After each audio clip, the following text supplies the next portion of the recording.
Senhor presidente, senhores senadores, senhoras senadoras, telespectadores da TV Senado, ouvintes da Rádio Senado, internautas que nos seguem pelas redes sociais.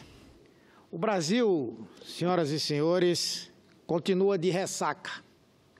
Algo muito forte e muito ruim aconteceu há uma semana. Numa sessão de triste memória, a Câmara dos Deputados barrou a denúncia feita pela Procuradoria-Geral da República contra um presidente acusado de corrupção, o primeiro a ser denunciado com sobejas provas em pleno exercício do mandato. Nada disso foi levado em conta.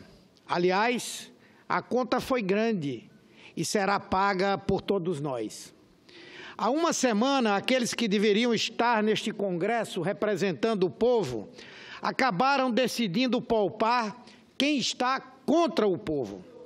Ficaram ao lado de quem retira conquistas da população, de quem quer obrigar os trabalhadores a trabalharem até morrer, de quem estraçalhou a CLT, de quem resolveu, de uma hora para outra, acabar com os investimentos públicos em saúde e educação.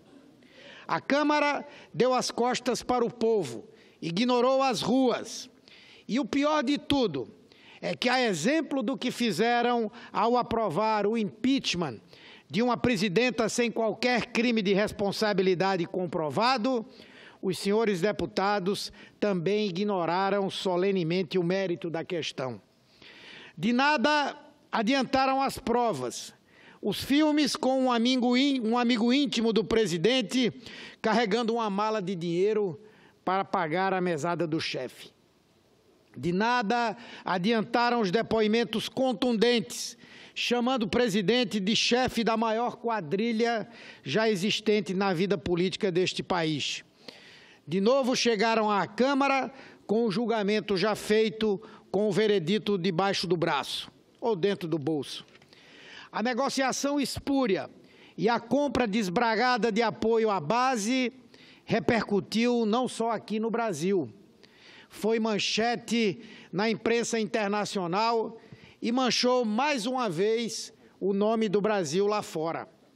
A decisão nos consolidou como uma república de bananas, onde se aplica um golpe, se retira do poder uma governante eleita por 54 milhões de votos e inocente das acusações a si assacadas.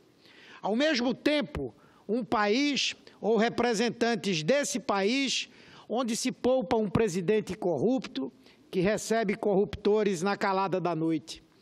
Um presidente que está no cargo como prêmio por haver conspirado contra uma governante na chapa da qual se tornou vice, para em seguida traí-la, a ajudar a tirá-la do cargo e assumir o posto para o qual nunca esteve à altura em termos de preparo político ou moral.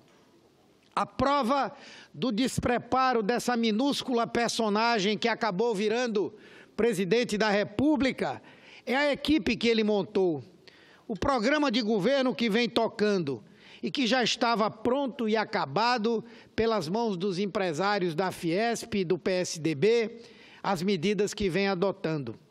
Medidas travestidas de reformas, mas, na verdade, capítulos de um massacre estudado contra os trabalhadores, os aposentados, os pensionistas. Sem esquecer, claro, a venda do patrimônio nacional ao capital financeiro. Falamos de um arremedo de presidente que comete um agafe por dia, uma espécie de trapalhão, com todo respeito aos trapalhões que tinham graça e divertiam o povo. Este, pelo contrário, foi colocado a bordo de um governo de ódio contra o povo trabalhador. Um trajeto sem graça e sem respeito pelo país. Como ele não passa uma semana sem uma atrapalhada, sem uma pataquada, a desta semana foi notícia ontem na mídia. Sem mais nem menos, inventou de anunciar um aumento no imposto de renda, fato que mereceu repúdio até mesmo de sua fiel base de apoio. O presidente da Câmara dos Deputados apressou-se em avisar que, se enviada à Câmara uma proposta dessa monta, tão irresponsável quanto mal formulada, não passaria. Logo depois, o Planalto corria para corrigir a bobagem do atarantado chefe. Um caso exemplar de alguém que não sabe o que diz e que não faz ideia do que se propõe, Só que a decisão da Câmara, na semana passada, de interromper a denúncia contra o presidente, não encerra em si a questão. Pelo contrário, a luta continua cada vez mais forte. Não haverá trégua. Quem pensa que o presidente vai ter paz está muito enganado, até porque paz é uma coisa da qual ele não entende, muito menos quando massacra o povo e os trabalhadores. Nós vamos continuar conclamando o povo. Vamos correr este país em busca da única coisa capaz hoje de botar o Brasil nos trilhos, para usar a expressão que ele tão inadequadamente costuma utilizar. E essa coisa é a queda do presidente, sem voto, e a realização imediata de eleições diretas em todos os níveis. Esse episódio de ontem é não somente uma demonstração da incompetência, da incapacidade, do despreparo desse governo, mas, mais uma vez, é a demonstração da concepção de construção de desigualdades cada vez maiores que tem esse governo. Falar em elevar o imposto de renda, por mais necessário que fosse, colocar isso como uma questão chave é, na verdade, jogar mais uma vez o peso da crise sobre as costas dos trabalhadores. Porque no Brasil, quem paga imposto de renda já há muito tempo são os trabalhadores e as classes médias. Os ricos do Brasil não pagam imposto de renda, não pagam imposto nenhum praticamente. Se o presidente quisesse construir algum tipo de justiça tributária, ao invés de criar novas alíquotas do imposto de renda, ele deveria colocar como parte da nossa legislação coisas que já no passado existiram, como, por exemplo, a taxação de lucros e dividendos de empresas e de investidores. Nada mais justo, recurso que poderia redundar em metade daquilo que é necessário para tapar o rombo das contas públicas nesse ano de 2017. Mas não, a conta vem sempre para o mais frágil, seja por intermédio de propostas como aquela reforma trabalhista, senador Paim, que nós combatemos aqui até a 1/10 hora e, lamentavelmente, esse Senado aprovou.